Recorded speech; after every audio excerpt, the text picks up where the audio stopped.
मित्रांनो, तुम्हाला माहिती आहे का, जगामध्ये अशी एकच फॉर्च्युनर कार आहे जिला हत्ती असं म्हणलं जाते. ती आहे आपल्या प्रतीक भाऊकडे. या कार विषयी खास गोष्ट सांगायची म्हणल्यास ही कार मेहनत करून घेतलेली आहे. बाकी ज्या कार तुम्हाला दिसतात त्या चोऱ्या करून स्कॅम करून घेतलेल्या आहेत, पण ही अशी एकमात्र कार आहे जी मेहनत करून घेतलेली आहे. आणि मेहनत कोण केली? प्रतीक भाऊने. प्रतीक भाऊचं म्हणणं आहे की त्याने इतिहास घडवलाय आणि त्याचं नाव इतिहासाच्या पुस्तकात आलंच पाहिजे आणि यामुळे संपूर्ण जग त्याच्यावर जळत आहे. सांगायचा मुद्दा एवढाच आहे, गर्व तर रावणाचा पण तुटला होता आणि हा तर आहे पण एक झाड. अरे इतिहासच झाला.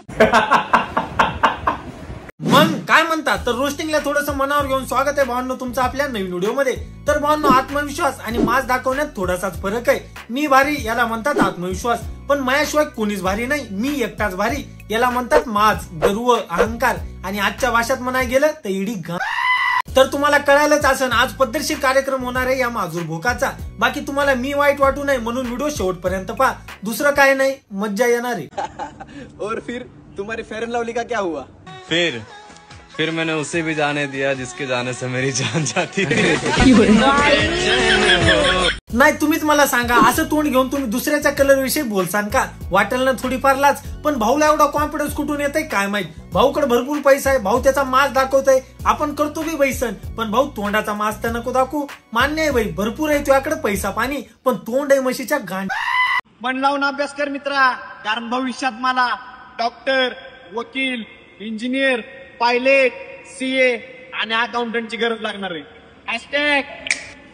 बिझनेसमॅन. आता झाला भाऊ खरा बिझनेसमॅन. दाखवलं ना शिक्षण करणाऱ्याला कमी. आजकाल जोपर्यंत तुम्ही शिक्षण करणाऱ्याला खालचं नाही दाखवणार ना, तोपर्यंत तुम्ही युवा बिझनेसमॅन बनणारच नाही. शिक्षणाला कमी तर दाखवावच लागल. बिझनेसमॅन. पैसे कमवले म्हणजे आपण सगळ्यापेक्षा भारी असं नसतंय भावा. तू पैसे कमवलेस, त्यांनी त्यांचं प्रोफेशन कमवलंय. जेवढी तुझ्या पैशाला व्हॅल्यू आहे तेवढीच इज्जत त्यांच्या प्रोफेशनला पण आहे. आणि तुला माहितीये का भाई, सीए, डॉक्टर, वकील बनाय किती मेहनत लागती. पुट्टे गोळा करणं इतकं सोपं नाही ते लवड. अरे हा, मी तोच आहे जो शाळेत मागच्या बेंचवर बसायचो. अरे हा, मी तोच आहे. हा, तो तूच आहेस जो शाळामध्ये अभ्यासात हागायचा. पण आज माझ्या शाळेत, माझ्या कॉलेजमध्ये आणि माझ्या आयुष्यात माझ्या लेवलच्या कुठल्या बी बरोबर कम्पॅरिझन करा किंवा फकड्या एकटाच टॉपला आहे. मला सांग, तुला दुसऱ्यांसोबत कम्पेअर करायचेच काऊन? सगळे पोरं बिझनेस तर करत नसते, वेगवेगळ्या क्षेत्रामध्ये काहीतरी करतच असते, पण याला वाटतंय मी एकटाच भारी, बाकी दुसरं कोणी नाही. हो प्रतीक भाऊ, तू एकटाच भारी. आम्ही सगळे तुझ्या समोर काहीच नाही. आम्ही सगळे लहान, तू महान. आम्ही चौका तर तू # ट्रिपल एक का. काय काय लोकांना वाटतं ते हित, पण ते विसरून जातात वर बघायचं. आम्ही हित. भाऊ कोणाला कसं आणि कशावरून कम्पेअर करते मला नाही माहित, पण कॉन्टेंट नुसार बघायला गेलं तर भाऊ तू इथं नाही इथं. भाऊ इथं. माझा एक प्रॉब्लेम आहे, मी कुठल्याच पोरीला जास्त भाव देऊ शकत नाही. भाऊ प्रॉब्लेम लय सिरियस आहे. मग मॉडर्न भाषेत या प्रॉब्लेमला गे म्हणते. कुठल्याच पोरीला जास्त भाव देऊ शकत नाही. आता हे ऐकून पोरी तर मरणारच आहे. हा, प्रतीकनं मला भाव नाही दिला, मी मरूनच जाते. आता प्रतीकनं मला भाव नाही दिला, मी मरते. जर असेलच कोण अति सुंदर तर तिला 2 मिनिटं भाव देऊ शकतो, नाही का? हाय बाबा, चल ठीक आहे, बघू आपण. तर भाऊ पोरीचं तोंड बघून त्यांना भाव देतय. बरं झालं समाजामध्ये अशा काही पोरी आहे ज्या पैसे बघून भाव देत्या. सगळ्यात पोरी जर तोंड बघून भाव देत असत्या तर भाऊचे बी लागले असतील लव. आणि जर तिने त्या 2 मिनिटात ऍटिट्यूडचा ए जरी दाखवला ना, मी तिला कोलंबसचा के दाखवू शकतो. पोरीला तोंड बघून भाव देशील तर ती तुला ऍटिट्यूडच दाखवण ना, आणि तू तिला कोलंबसचा के दाखवूस तर ती तुला चपलीचा नंबर दाखवण. म्हणून पोरींना भाव नाही, रिस्पेक्ट द्यावा लागते, मग त्या नाही दाखवत ऍटिट्यूड. पण कोलंबसचा केच नाही, KOLMBAS. मला वाटतंय जिथं नाही तिथं मास दाखवून गुज खाऊ नये. भावांनो, हे नाही मला अजिबात घालू वाटत नाही. नको घालू ना, मग घातलं नाही तर कोणी उरावर बसाय ना तुया. पण विषय काय माहिती का, माझ्या आई बापाला काही लोकांनी पैशाचा लय मास दाखवलाय लय, आणि आज त्यांचाच मास जिरवतोय मी. नाही, ही काय गोष्ट आहे? घालू वाटाय ना तरी घालायलो, कारण दुसऱ्यांचा माज उतरायचा आहे. हे तेच लोक आहे जे म्हणतात लोकांवरून आम्हाला काही फरक पडत नाही, पण वागतात तर लोकांकडे बघूनच. आणि अशा सगळ्या फालतू गोष्टी तुम्हाला एका रील स्टार करून शिकाय भेटत्या. आई शपथ, मी आता जग जाळून ठेवेन. काय बी करा, काय बी. ते माज ना, थोडे दिवस थांबा, थोडे दिवस. हे माज मोडायला फक्त पैसे पाहिजे, आणि हे पैसे मला भेटतात कुठून तुम्हाला सांगतो. आज मी माझ्या बाई जायचं, बाईत लिंकवर टॅप करायचं, तर 3 नंबरला लिंक आहे बघा. मला तर वाटतंय त्यांच्यापेक्षा जास्त माज तूच दाखवत असशील. आणि हे कोणता माज आहे बाई? पैशांचा माज दाखवायचा आणि लगेच बेटिंग ऍपचं प्रमोशन आहे. भाऊ तुला एवढाच माज दाखवायचा आहे तर त्या स्वाभिमानानं पण राह ना. माझा काय विरोध नाही भाई बेटिंग ऍपचं प्रमोशन कराय. तुमच्याकडे पैसे नाही, पैशाची गरज आहे, करा भाई, मी बी करन. पण हे माजूर एकीकडे दाखवते माझ्याकडे लय पैसा आहे, मोकार पैसा आहे, आणि दुसरीकडे म्हणते हे पैसे मी कमवलेच सट्टा खेळून. तुम्ही पण खेळा. अरे किसी एक का तो हो रे भाई. राव थोडी तर लाच ठेव. खीरा बेटे राग नको येऊन देऊ, पण तुझ्या आयटम पण आई घालीच निघणार आहे. आता मी असं नाही म्हणणार की तुझी आयटम आई घाली निघली म्हणून सगळ्यांचीच निघल का. नाही भाऊ, कारण तुझी आयटम नसेलच आई घाली, तिचा आयटम होता आई घाली.